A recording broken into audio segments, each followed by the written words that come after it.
नमस्कार दोस्तों, आज जिस मूवी के बारे में हम बात करने जा रहे हैं उस मूवी का नाम है वोल्फमैन। ये नई मूवी आई हुई है तो इसके बारे में बताना तो बनता है। तो चलिए शुरू करते हैं। 1891 में ब्लैकमोर के एक जंगल में मानव रूपी भेड़िए ने बेन टेलबोट नाम के एक व्यक्ति को मार डाला। उसका क्षत विक्षत शरीर बूचर खाने में पाया जाता है। घटना के बारे में जानने के बाद उसका भाई लॉरेंस घर लौटता है और उसे बिछड़े हुए पिता सर जॉन से फिर से मिलता है। कुछ स्थानीय लोगों का मानना है कि हत्यारा कोई जंगली जानवर है। कोई अन्य लोग ब्लैकमोर के बाहर डेरा डालने के लिए रोमनी को दोषी देते हैं। एक अन्य स्थानीय व्यक्ति का दावा है कि 25 साल पहले भी ऐसी एक हत्या हुई थी। संदिग्ध हत्यारा एक वेयरवुल्फ था। लॉरेंस अपने परिवार के घर का दौरा करता है। वह बच्चों से अपनी यादों को याद करता है जब उसने माँ सुलाना का आत्महत्या करते हुए देखा था, जिसमें सर जॉन्स उसकी लाश के ऊपर खड़े हुए थे। इसके परिणाम स्वरूप घटना से जुड़े भ्रम से पीड़ित हो गया और उसे 1 साल के लिए लंदन में लैम्बेथ अस्पताल में भेज दिया गया।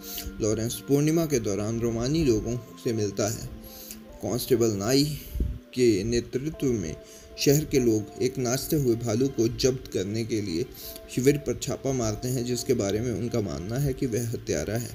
वेयरवुल्फ शिविर पर हमला करता है। नाई और कुछ रोमानी शहर के लोगों को मार देता है।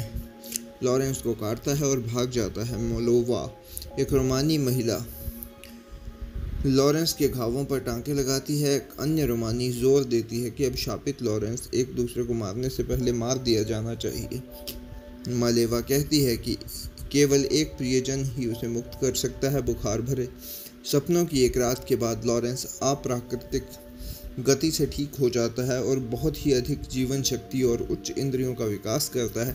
इंस्पेक्टर फ्रांसिस एबरलाइन जांच करने के लिए आता है। उसे संदेह है कि लॉरेंस उसके मानसिक इतिहास के आधार पर जिम्मेदार है।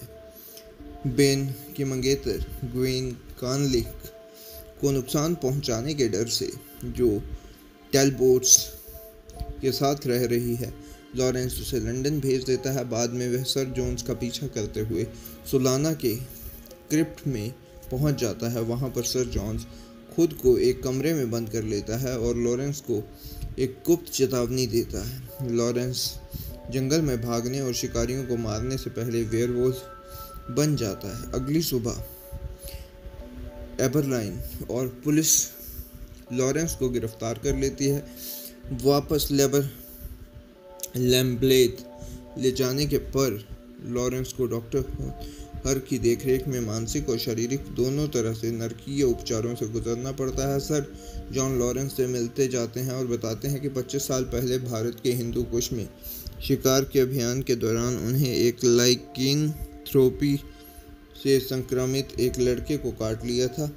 सर जॉन्स ही वेयरवुल्फ था जिसने लॉरेंस को काटा था और हालांकि हाल ही में हुई हत्याओं के लिए वही जिम्मेदार है, जिसने सोलाना और बेन भी शामिल हैं। और वर्षों तक आत्महत्या के बारे में वह सोचता रहा। अब वह पागल हो चुके सर जॉन्स ने अपने अभिशाप को स्वीकार कर लिया है और अपने परिवर्तनों द्वारा खुद को ढीला छोड़ने का फैसला किया है।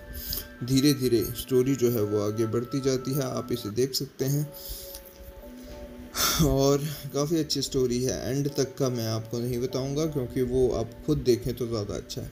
तो ये था मेरा रिव्यू। मैं मिलता हूँ आपको किसी और मूवी के रिव्यू के साथ। तब तक के लिए बाय।